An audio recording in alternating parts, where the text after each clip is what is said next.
কুচি দিলাম, পেঁয়াজ কুচি দিলাম, টমেটো দিছি, মরিচ দিছি, গুঁড়া হলুদের গুঁড়া দিছি, ধনিয়া গুঁড়া দিছি,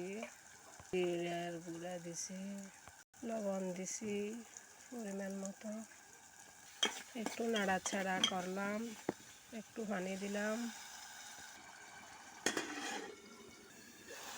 অনলেটটা মাছগুলা দিয়ে দেব, মাছগুলো একসাথে দিলাম, মাছগুলা দেওয়ার পরে একটু নাড়াচাড়া করব, মাছগুলা নাড়াচাড়া করার পরে একটু কষাই নেব, মাছগুলা কষা হয়েছে, টমেটো টুকরা টুকরা করে দিলাম,